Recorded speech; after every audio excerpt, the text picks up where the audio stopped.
Welcome to the podcast, Let the Prophet Speak. Today we continue our study of the book of Judges with chapter 4, and we read the story of another judge, this time the first female judge, and the first is going to be introduced, and her story will begin today. And if we remember, at the end of the last chapter, we read of the judge Ehud and Shamgar. So now we're up to the fourth judge that we're going to read about. So Vayosifu b'nei Yisrael, the cycle continues. The people of Israel continued lasot hara b'einei Adonai, to do bad, to do evil in the eyes of God. Ehud mate, and Ehud, the leader Ehud, passed on. So again, the judge, the leader goes, the people stray, the cycle continues. Vayimkerem Adonai biyad Yavin melech Canaan. So a new enemy rises up, and God sells out the people, puts them underneath the control of Yavin, the king of a Canaanite king, Asher Malach b'Chatzor. The seat of his kingdom was in the city of Chatzor. V'sar tzva'o Sisera, and he had his general.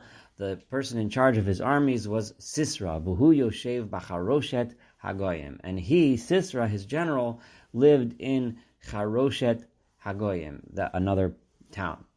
So, Vayitzaku v'nei Yisrael el Adonai, under the oppressive rule of Yavin and his henchman, his general Sisera, the people cried out to God, Ki tisha me'os rechev barzalo, because they could not defeat him in battle, because he was so powerful and strong, because he had 900 iron chariots. So the contemporary equivalent of tanks. So he had a powerful army, very well equipped. V'hu lochatz et b'nei Yisrael, and he oppressed the people of Israel b'chozka, with strength, esrim shana, for 20 years. So here they are, suffering under this powerful enemy with a mighty army to back him up.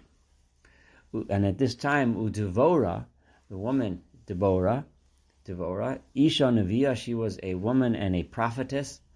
Eshet Lapidot, she was the wife of a man named Lapidot. He Shoftoat Yisrael Ba'itahi, she was the judge of the people of Israel during that time when they were being oppressed by Yavin. This is all we hear of Deborah's husband. She was the wife of Lapidot. The verses don't tell us anything else about him. Vihi, and she, Yoshevet Tachat Tomer Deborah, she sat underneath the Tomer is the palm tree of Deborah. It was named after her. It was her tree where she would sit, which was located Bein Harama Uvein Beit El, between the town of Ramah and the town of Beit El, Bahar Ephraim, which was in the mountainous region of Ephraim, of the tribe of Ephraim. Vayalu eleha b'nei Yisrael mishpat, and the people of Israel would go to her for judgment when they had issues that required her leadership. Vatishlach, and now she, as the leader of the people, as the recognized leader of the people of Israel at the time, needed to take action against the oppressors to save the people, just like the other judges that we read about before had to take upon themselves the role and usually, because the previous ones were men, they led the people to battle themselves. Deborah, as a woman, did not expect to lead the battle, but she did understand that the initiative had to be hers to rally the troops, get the right people in charge, so that the people should be defended. So Vatikra, she sent for Vatikra, and she called Barak ben Avinoam, to Barak, the son of Avinoam, Mikedesh Naphtali, who was from the place called Kedesh, which is in the portion of Naphtali, of the tribe of Naphtali. Vatomer Elav, and she said to him, Halotziva Adonai Elohei Yisrael, the God, the Lord of Israel, has commanded. So she's, in her role as her prophetess, she received this message from God, and she says to Barak, this is your command. Lech go umashachta bihar tavar, and you should march or lead the people to to Mount Tavor. V'lakachto imcha 10,000 ish, and take with you 10,000 men, mibnei Naphtali, from the people of the tribe of Naphtali, mibnei Zevulun, and the people of the tribe of Zevulun. Umashachti elecha, and I, in other words, this is the prophetess speaking in the name of God, I will bring towards you, march towards you, El Nachal Kishon, to the wadi of, or the riverbed of Kishon, at Sisera, Sartzva, Yavin. I'm going to bring to you Sisera, the king of the armies of the general of the armies of the king Yavin, V'et Richbo, and all of his chariots, V'et Amono, and all of his hordes, Unisatihu biyadecha, and I will place them in your hand. You will be victorious over them.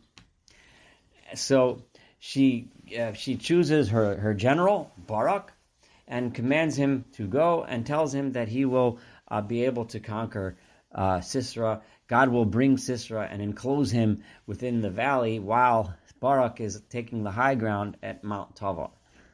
Now Barak was a little hesitant. So Vayomer Eleh Barak said to her, because he was concerned, and we're going to find this with some of the other judges as we go through, their confidence in victory and their confidence that God was with them was often lacking, and Barak himself didn't feel comfortable doing this on his own. He was presumably afraid that God would not be with him unless the prophetess of God herself would be next to him. So, im telchi imi, if you come with me, v'halachti, then I will go.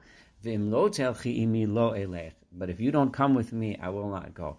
I need you at my side, Barak says to Deborah, because he feels, presumably it's because he's afraid that God won't help if the woman who is the prophetess who actually is speaking with God is not actually physically there with him. Vatomer, and she said, Holoch elech imach. Okay, I will go with you. However, Ephes, ki lo tihiyeh tifartecha. This will not be very glorious for you. It's going to be an embarrassment for you. Al haderech asher atalech, if you take the path that you're taking. Presumably, what is this path? You're taking this path of cowardice. You should have been, I told you as a prophetess, God was going to be with you. You should have been confident, and then you would have had the glory of the victory and the honor of the victory. However, now, Kiviyad Isha Yimkar Adonai et Sisera, people will know that a woman led the battle. A woman led the people to war, and it won't be your honor, but it will be the honor of a woman, obviously me. Vatakam Deborah, and then Deborah got up, Vatelech and Barak Kedsha, and then she went with Barak, with the troops to Kadesh, which was in Naphtali, which is from where they were going to rally up the troops and march to Mount Tavor. Vayazek Barak et Zevulun v'et Naphtali Kedsha, and Barak then called out and sent out word to all through the people of the tribe of Zevulun and Naphtali from Kadesh, and he mustered them up. He gathered up the troops. Yael beraglov, and it came up with them being led by him, following his feet. 10,000 ish, 10,000 men. Vatali mo Deborah, and Deborah went with him. V'chever hakeni nifrad mikayin, and there was also another one who participated in this conflict, and it's a little bit cryptic here, trying to understand this verse. I'm at verse 11 right now. But the way it reads is as follows. So here we have, remember, Barak and Deborah are leading 10,000 men towards Sisera. But somehow, and we mentioned before that Deborah had prophesied that Sisera would be brought to the Kishon River, the valley through which the Kishon River flowed. So there has to be. So how did this happen? So it sounds like as follows: the Chever Hakeni, Chever, who was the Kenite. Remember we used that language before in reference to the descendants of Jethro, when we talked about them, and they and where they lived. But there was one of them was a guy named Heber, who was Nifrad Mikayan, who left the group of the other Canaanites. Now, the Canaanites had joined the Jewish people, so for the most part, the Canaanites were also under the thumb of Yavin, the king, and it seems like this Heber was kind of went over to the other side and supported Sisera and supported Yavin. Bnei Chovav Chosein Moshe. He was from the descendants of Chovav, which is another name for Jethro, the father-in-law of Moses. Vayet ahalo ad Elon b'tza'ananim asher et Kedesh. And he had planted his tent near Elon in the Tza'ananim, which is a place, Elon b'tza'ananim, which is near Kedesh. So here you had this Heber, the Canaanite, who was in cahoots with Sisera, and in cahoots with Yavin, and he was near Kedesh, which is where Barak and Deborah mustered all these troops to go and attack. So he, clearly being in the area of Kadesh, heard of the troops, the news that they were being mustered and getting together to go attack Yavin and Sisera. So Vayagidu LeSisera, and it was told to Sisera, presumably by this Hever, that they were coming. Ki Allah Barak ben Avinoam har Tavar, that Barak, the son of Avinoam, was heading towards Mount Tavar with these 10,000 troops. So Vayazek Sisera et Kol Richbo, so Sisera, he mustered and gathered together all of his chariots, Tisham Meot Rechev Barzal, 900 iron chariots, Viet Kol Ha'am asher ito, and his entire people that were with him on his side, Mecharoshet Hagoyim el Nachal Kishon, from his place, the center of the command of the Canaanite army. They brought them all to Nachal Kishon, which is exactly where Deborah had said they would be. Now, Nachal Kishon is a valley through which this wadi runs. As Nachal Kishon to this day is generally a dry riverbed or a small stream, but occasionally will flood with significant amount of water, and it could be a flash flood that comes out of nowhere, which is the nature of wadis that drain desert areas like this. So being in that valley is usually a good spot for chariots to hang out. It's a large, flat, and chariots could be very useful there. So presumably Sisera assumed that this would be a good place to have this encounter and this battle. Vatomer Devorah el Barak, and then Deborah said to Barak, this is her little speech.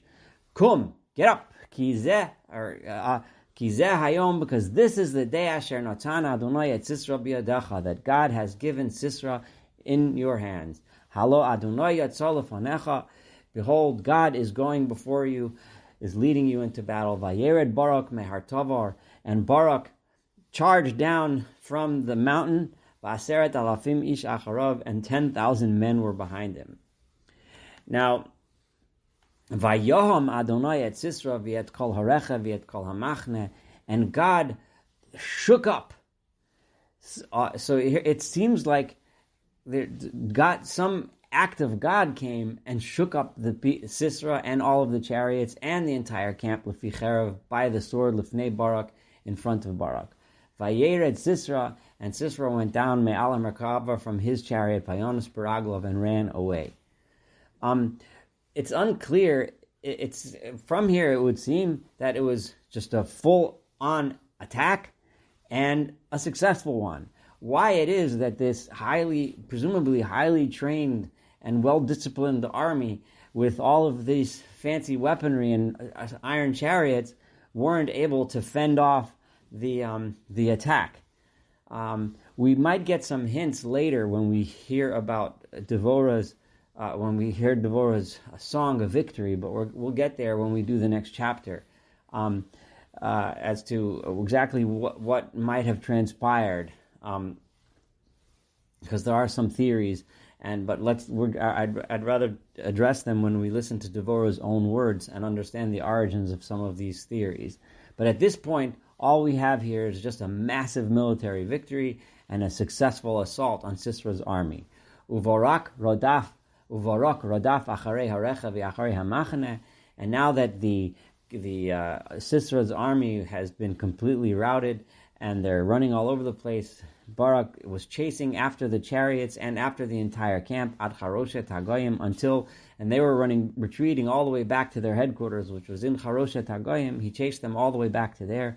Vayipol kol machne Sisera lefi cherev lo nishar echad. All of Sisera's soldiers were killed by the sword. There wasn't a single soldier left. The Sisera and the general himself, Sisera Nos B'Raglav, ran on his feet El Ohel Yael, to the tent of Yael, Eshet Chever HaKeni, who was the wife of Chever the Kenite, Ki Shalom bein Yavin Melech Hatzar ubein Beit Chever HaKeni. There was peace between Yavin, the king of Chatzar, and the house of Chever HaKeni. Remember, Chever HaKeni, his wife is Yael, and it would seem that Chever HaKeni, being the inside source of information, passed it on to Yavin and passed it on to Sisera. Now it makes logical sense that Sisera would run to their tent to try to hide out and have a safe hideout rather than get caught by Barak and his armies. So here he is in what he thinks is a friendly home, in the home being run by Yael, a woman who he assumes, being that her husband is his supporter, that she would also be his supporter as well. So in verse 18, Vatetse Yael likrat Sisera. So Yael stepped out of the house to greet her distinguished, but right now fugitive guest. Vatomer Elav, and she said to him, Surah Adoni, my master, come here, turn towards this tent. Surah Elai, come to me. Altira, do not be afraid. Vayasar Eleha Ha'oela, and he turned towards her into her tent. Vatechaseu basimicha, and she covered him with a blanket, both for comfort, maybe also to hide him in case someone else were to see. Vayomer Elah, and he said to her, Hashkini nama at mayim kitamesi, please give me to drink some water, for I am very thirsty.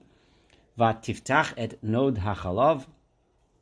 She opened a node is a leather pouch containing liquid, hachalav, which was full of milk. Vatashkehu, and she gave him to drink. Vatachasehu, and she covered him. Milk is known, it makes one sleepy, as Rashi points out. It makes you feel full and satisfied, and hopefully this would help him fall asleep. Vayomer Elah, and then he said to her, Amod Pesach HaOhel, please make sure to stand in the doorway to the tent. V'haya im ish yavo, and if someone comes by, Ushaelech, and asks you, V'yamar, and says, Hayesh po ish, V'yamar ta'ayin. If someone says, is anyone here? Did someone run here? Is someone hiding here? To say no, because he realized that people are going to be looking for him, and he's asking her to conceal his presence. Vatikach Yael eshet Chever, and then Yael, the wife of Chever, took at Isad ha'ohel, a tent peg, vatosem et hamakevet biyada, and she grasped the makevet, which is the hammer with which one bangs upon the peg in order to put it in the ground. She took the hammer, vatavo elov balot, and she approached him in secret, vatitka et hayosed birakoso, and she placed the peg over his head and knocked it into his skull. Vatitznach ba'aretz, until it went through his head into the ground. V'hu nirdam vaya'af vayamos, and he was asleep when she did this, and then he collapsed and died. V'hinei Barak, and then Barak rodef at Sisera, who was chasing after Sisera. Vatetse Yael likraso, Yael went out of her tent to greet Barak, who was the general of the Israelite armies. Vatomerlo, and she said to him, Lech v'ar'eka et ha'ish asher ato mevakesh. Come, and I will show you the man you're looking for. Vayavo Elah, and he came he came with her, v'hinei Sisera nofel meis, and Sisera was there lying dead, v'hayased Barak haso, and the peg was going through the temple of his head. Vayachna Elohim bayom hahu, and at this day God humbled and subdued on that day at Yavin Melech Canaan, the king Yavin, the king of Canaan, before the people of Israel. Yavin, who had this powerful, mighty army and general with which he oppressed the Israelites. Now it was his turn to be subdued. Vatelech yad b'nei Yisrael haloch v'kasha, and the hand of the people of Israel was strong, al Yavin, over Yavin Melech Canaan, the king of the Canaanites, ad asher achrisu, until they managed to cut off and kill Yavin Melech Canaan, Yavin, the king of Canaan. So here we have the leadership of Deborah, and another judge who has rescued the people from their oppressors and brought them back to God and led the people during this time. The next chapter will bring will be the Song of Deborah, a very famous chapter, where we're going to learn a lot more details from the song about some of the things that happened and what might have happened during the war, what exactly happened with Yael, and so on. We will get some more detail when we read of Deborah's song. So we have not. This is the end of the recounting of the history of the episode that we just read. But there's going to be some more details and commentary to come. Thank you so much for studying Judges chapter 4 together with me. Looking forward to studying chapter 5 and, of course, the rest of this beautiful book of Judges. Thank you.